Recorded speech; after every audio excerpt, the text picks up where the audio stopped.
need some analysis. Let's go straight to Washington. CNN legal analyst Shan Wu is standing by. Shan, thank you for joining us. We know that, quick introduction here, you bring a unique perspective because you served on the legal team representing Rick Gates, a former Trump campaign official, during the Mueller investigation. Welcome back to Newsstream. The top question is this, Shan. U.S. Democrats, they're calling for the full release of the Mueller report. To get the full report, what needs to happen next?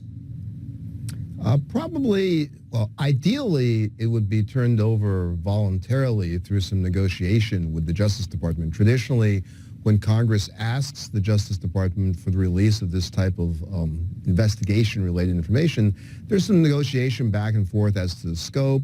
The Justice Department will sanitize it in terms of any sensitive grand jury material, things that shouldn't be released publicly.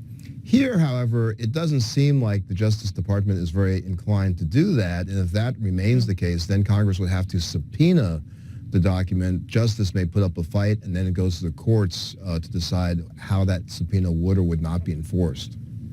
Well, now, meanwhile, President Trump, his reaction, he is gloating, and he's been turning on his critics. He is vowing to pursue and punish those responsible for the Mueller investigation. What could he do next? Could he launch a new separate inquiry?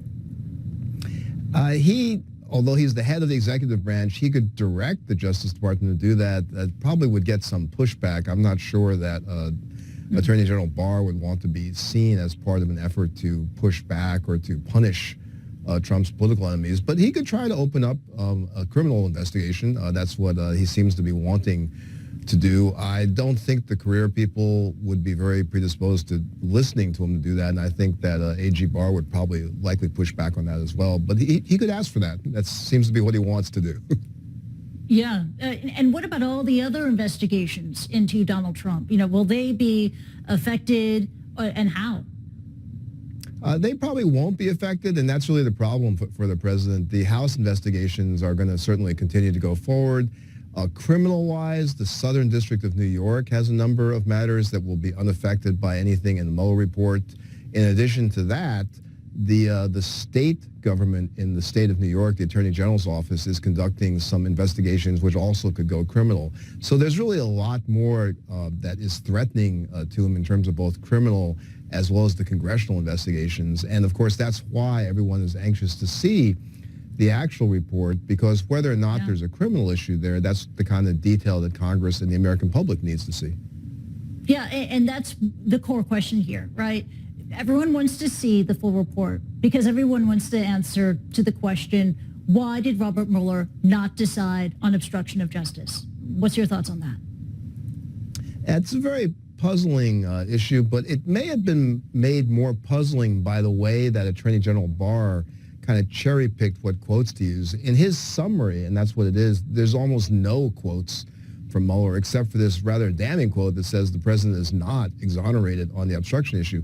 We don't know what that conversation was about. We don't know if Mueller said that this is something that's more appropriate, give it to Congress because it might be impeachable. We don't know if he said that without the ability to interview the president, that he couldn't make that call. And we don't even know if Mueller said to the Attorney General, you make the decision, which would be a little bit odd since he was willing to make the decision on whether or not to charge on conspiracy with Russia. So that's part of the problem, is we just don't know what the context is and what the answers are. The Attorney General is certainly within his jurisdictional power to say, I'm the Attorney General, we're not going to charge. But again, it's really critical to understand why Mueller said that, because it is a very, very puzzling statement to have made.